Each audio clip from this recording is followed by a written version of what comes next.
So this is an update on flag series.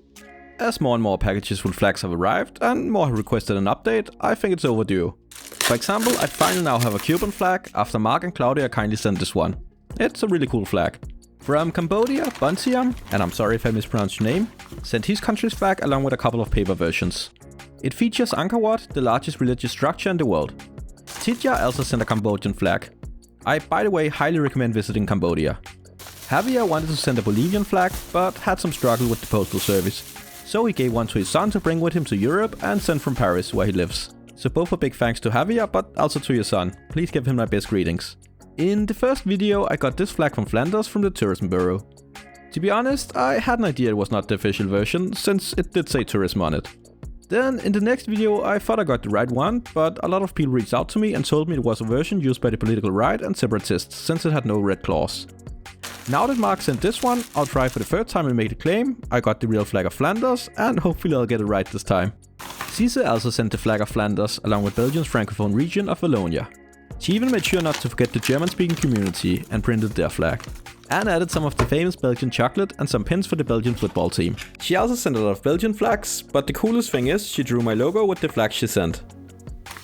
Matthias from Germany sent the flag of the city of Cologne. Matthew sent a big package with the westernmost states of the US, the flag of Oregon, the only US state flag with 2 different sides on it, the flag of the battle-born state of Nevada, Washington state flag, which looks sort of like they just threw Washington himself on it in some sort of cool Warhol pop style, Alaska's flag, and finally Hawaii's flag, which features another country's flag on it.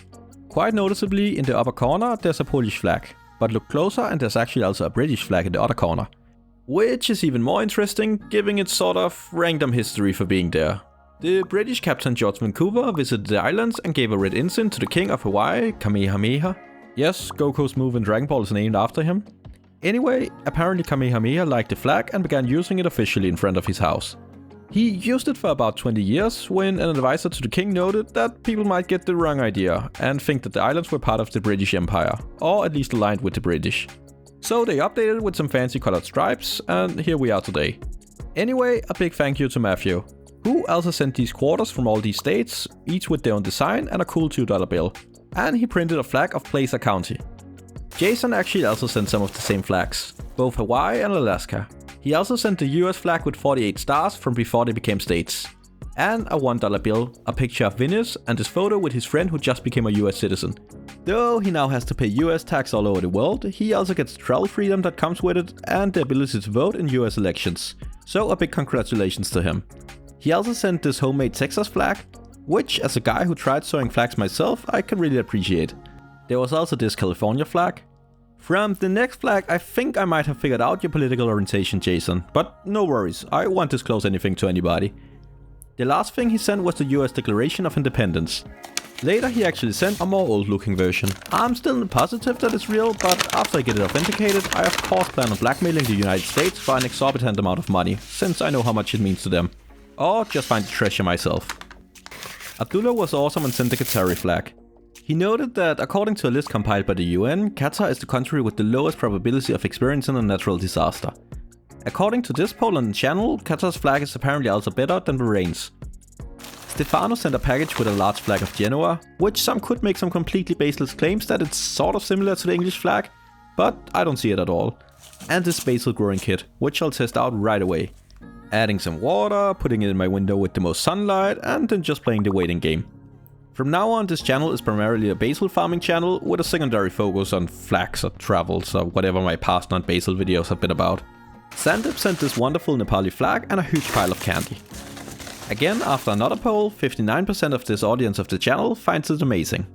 Since the last flag video, the channel has grown quite a bit again, and I'm very thankful to say that we're now bigger in terms of subscribers than the countries of Kiribati, St. Lucia, Samoa, Sao Tome and Principe, and even Barbados.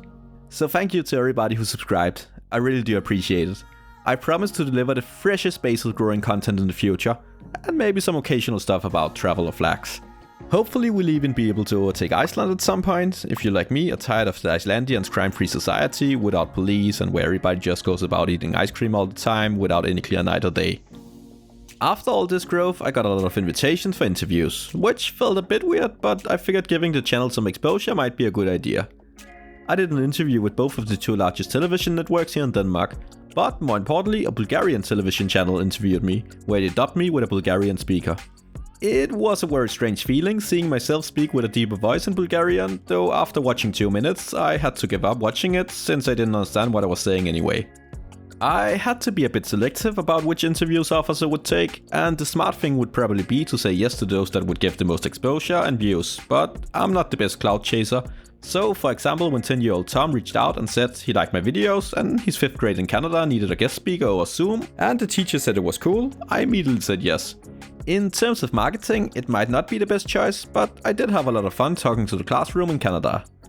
I had no real plan or topic and somehow ended up talking a lot about Russia and just suggested all the kids should go there someday.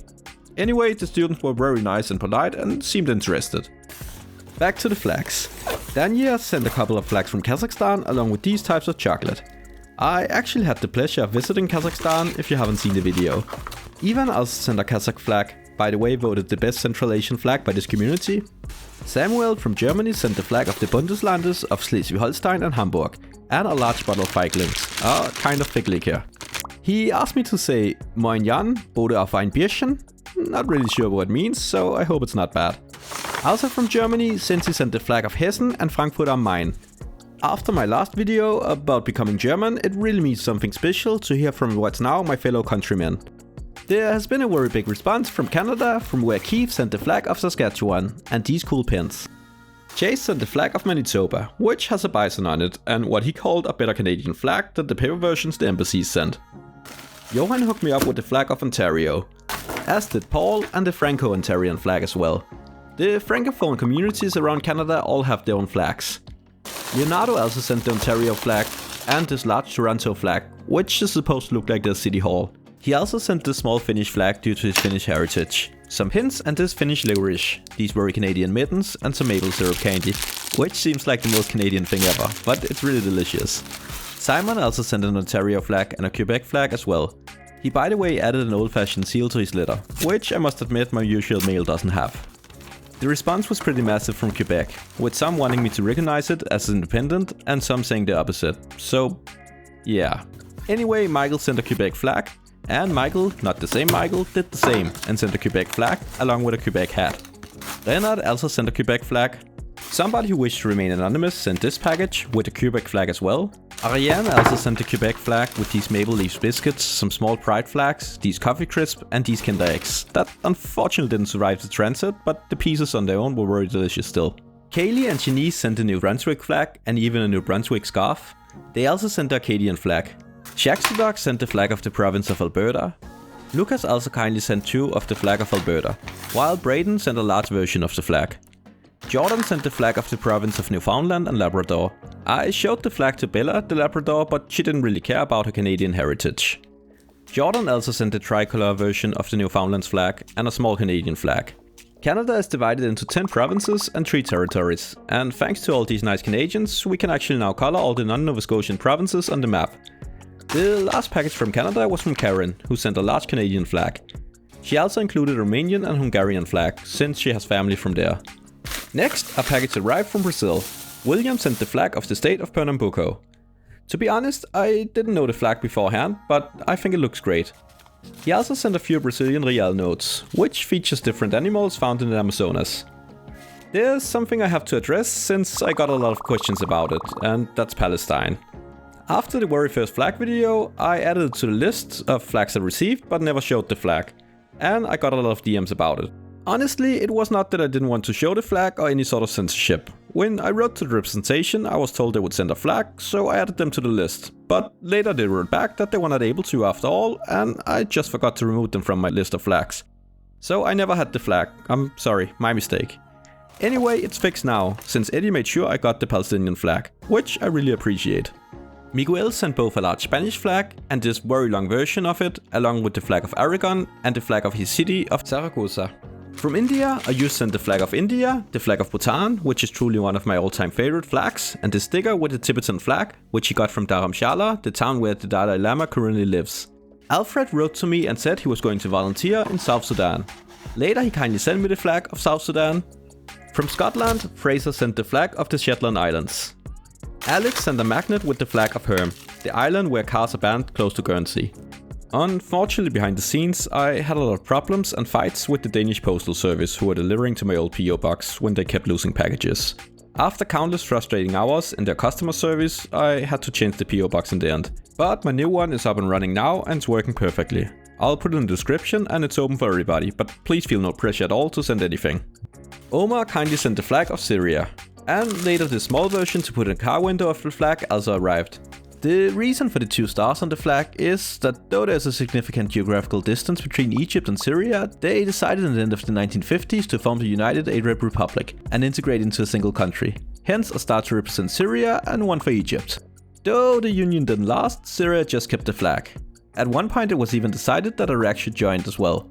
So for a while the Syrian flag actually had 3 stars. Even though this 3-way union never became a thing, Iraq also decided to keep the flag.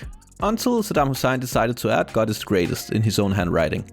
After he was gone in 2004, they decided to change the font to a more neutral version. Finally in 2008 the stars were removed and Iraq got their current version of the flag, which Cooper kindly sent to me in this last version. Thank you very much. From the Netherlands, Yannick sent a big package with stroopwafels, the flag of Gelderland, an orange wimble, these drops, which is a type of candy, this bottle of liquor, Schweinenkeutel, and lastly some regional jam, which is honestly really amazing. Thank you very much for all the delicious stuff. From the Dutch province of Friesland, Skelde sent the Frisian flag, which looks really nice with all the hearts on it. In the package there was also this bag, a keychain, a wristband, stickers and these small clocks. But one of the coolest thing is, he draws comics himself, so he sent one of the ones he wrote in the Frisian language. Someone anonymously also sent a couple of more Frisian flags. From a part of the Kingdom of the Netherlands a bit further away, namely Curaçao in the Caribbean, Jason sent their flag. Aaron kindly sent 2 flags of Nordbrabant, so I could forward the extra one. As always, extra flags will be sent to the consul's son. From Montenegro, Mario kindly sent their flag with the eagle. He also sent their version of the Cyrillic alphabet and a couple of postcards. Maria sent a Montenegrin flag as well, a magnet and this map of the country with distances between the cities. After I said in the last video that I didn't have a Danish flag, I must say my fellow countrymen took care of it. Peter sent a large Dannebrog. Tao hit me up with this paper version. Mikey even sent a Danish flag from the UK. With Denmark now covered as well, we can color all of the EU countries as having their flags. Somebody who doesn't want to be named sent a Danish flag along with her drawing of the coat of arms of the city of Aarhus. She also sent a Palestinian flag and a sticker of the Esperanto flag in Rotterdam. If you want to keep up with the basil growing project or the flags as I received them, my Instagram is Spaghetti Road Official. Though I mostly just post dumb stuff. Recently, such as this wolf statue we found on the street, which we naturally immediately painted gold, a bit of unsuccessful fossil searching, exploring some old military base, a bit of sailing, the construction of my brother's treehouse, a visit to the monkeys at Gibraltar, and a competition in who can eat kiwis the fastest. Spaghetti Road Official, I promise nothing about the quality there. Anyway, after all these flags arrived, we can now color all these countries. The map is really looking great now. Such a huge thanks to all the people who sent the flags. It's crazy how nice people are. I really appreciate it. Also a big thanks to the people who chose to support me on Patreon, listed here on screen. Thank you so much for helping funding the channel. I'm sorry about the wait for this video. I promise I'll begin working on the next flag video right away, so it should be out in less time. Without spoiling too much, I can also say I have an idea for a road trip, but I will announce more here on the channel on Wednesday. Thank you very much for watching.